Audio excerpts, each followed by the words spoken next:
Di sebuah gang sempit di pinggiran kota, ada deretan kontrakan tua yang catnya sudah mengelupas. Kontrakan itu terdiri dari 3 pintu, berdiri berhadapan dengan sebuah warung kelontong kecil yang dikelola seorang wanita paruh baya bernama Bu Yati. Bagi warga sekitar, warung Bu Yati bukan sekedar tempat belanja kebutuhan sehari-hari, melainkan juga tempat berkumpul, berbagi cerita, bahkan gosip. Dan di antara banyak cerita yang sering dibicarakan, ada satu yang tak pernah bisa hilang dari mulut warga: kontrakan angker di depan warung itu. Konon, setiap keluarga yang tinggal di sana tak pernah betah lama. Ada yang pindah hanya setelah beberapa bulan. Ada juga yang kabur terburu-buru di tengah malam, meninggalkan sebagian barangnya begitu saja.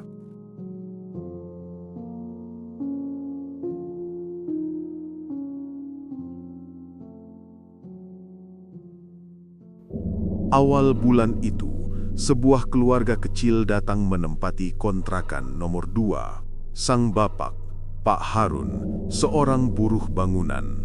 Istrinya, Bu Ratna, ibu rumah tangga sederhana. Dan anak mereka, Adit, bocah kelas 2 SD yang lugu. Bu Yati masih ingat jelas hari pertama keluarga itu pindah.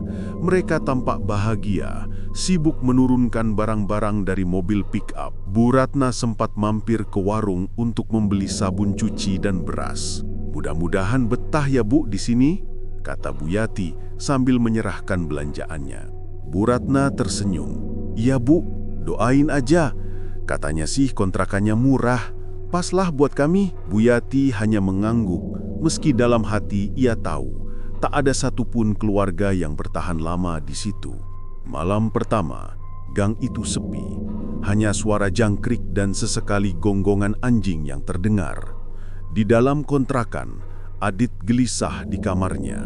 Ia bilang ke ibunya kalau ia melihat seorang wanita berdiri di pojok kamar. Rambutnya panjang, menutupi wajah. "Bu, ada tante di situ," bisiknya sambil menunjuk ke arah lemari tua. Bu Ratna mencoba menenangkan, mengira Adit hanya mengigau. Tapi malam itu juga, pintu kamar mandi berderit terbuka sendiri meski tadi sudah dikunci. Pak Harun yang tadinya mengantuk langsung terbangun, berdiri waspada. "Mungkin angin," katanya singkat, meski jantungnya berdegup lebih cepat dari biasanya. Hari-hari berikutnya, kejadian janggal makin sering. Adit sering sakit tanpa sebab, panas dingin tiba-tiba. Bu Ratna mulai sering mimpi buruk. Dalam mimpinya, ada seorang wanita berwajah hangus seperti terbakar, berdiri di depan pintu kontrakan, mengetuk perlahan sambil memanggil namanya. Pak Harun mencoba menepis pikiran buruk, tapi suara langkah di atap kontrakan makin sering terdengar. Kadang terdengar juga bisikan samar dari arah dapur. Tetangga sebelah, Pak Darto, sempat menegur Pak Harun saat mereka bertemu pagi hari. "Mas, kalau malam suka dengar suara orang nangis nggak? Saya kadang dengar dari kontrakan sampai ke bawah ke rumah saya." Pak Harun terdiam. Saat itu ia sadar, apa yang ia alami bukan sekadar halusinasi. Rahasia lama. Suatu sore, Bu Ratna belanja ke warung Bu Yati. Ia terlihat pucat, matanya sembab karena kurang tidur. Bu Yati yang sudah terbiasa melihat ekspresi semacam itu, hanya bisa menatap penuh iba. "Bu, kontrakan itu ada apa sih? Adit tiap malam ketakutan, saya juga nggak bisa tidur," tanya Bu Ratna lirih. Bu Yati menarik napas panjang, lalu menurunkan suaranya. "Dulu, sebelum jadi kontrakan, rumah itu dihuni sepasang suami istri. Suaminya pemabuk, sering main tangan. Suatu malam, Istrinya tewas dibakar hidup-hidup di kamar mandi. Sejak saat itu, siapapun yang tinggal di sana pasti diganggu. Bu Ratna hanya bisa merinding mendengar kisah itu. Ia mencoba mengabaikannya, tapi rasa takut semakin sulit ditahan. Malam tanpa listrik. Beberapa minggu setelah mereka tinggal, malam itu listrik padam di seluruh gang. Gelap total, hanya cahaya lilin yang menyinari kontrakan. Di ruang tamu, Bu Ratna tengah mengganti sumbu lampu minyak ketika ia tak sengaja menoleh ke arah cermin besar yang tergantung di dinding. Di sana, ia melihat sosok wanita berambut panjang, wajahnya hitam terbakar, menatapnya dengan tatapan kosong.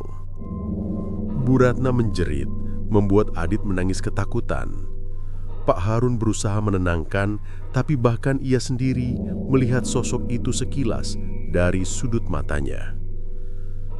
"Kita harus pergi dari sini, Ratna," desisnya. Malam terakhir.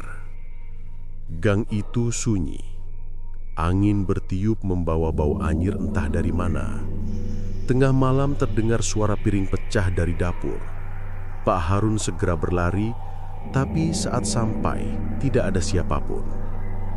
Namun yang membuat darahnya membeku adalah Adit hilang.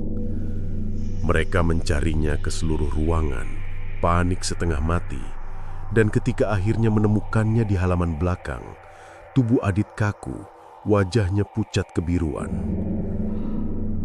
"Ibu, tante ngajak main," bisiknya lirih sebelum akhirnya pingsan. Itulah titik balik. Malam itu juga, Pak Harun memutuskan untuk kabur. Mereka meninggalkan kontrakan bersama sebagian barang seadanya. Keesokan paginya, Bu Yati melihat pintu kontrakan nomor 2 terbuka lebar. Tak ada lagi suara anak kecil, tak ada lagi keluarga yang sibuk bercengkrama.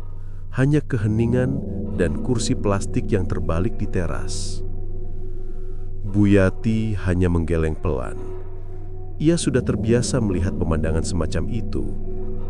Tak ada satupun keluarga yang bisa betah di sini, gumamnya pelan sambil merapikan rak dagangan. Kontrakan itu kembali kosong, menunggu penghuni baru yang nekat masuk. Dan hingga hari ini, jika malam sudah larut dan warungnya hampir tutup, Bu Yati masih sering mendengar suara anak kecil tertawa dari dalam rumah kosong itu.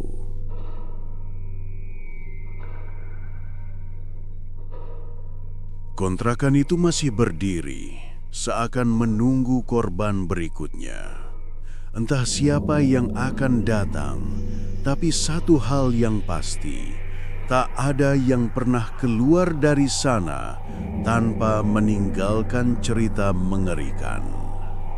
Percaya atau tidak, kisah ini masih jadi bisik-bisik warga sekitar. Jadi, kalau suatu hari kamu melewati sebuah kontrakan tua dengan warung kecil di depannya, hati-hatilah. Siapa tahu ada sosok yang sedang memperhatikanmu dari balik jendela. Terima kasih sudah menonton kisah menyeramkan malam ini.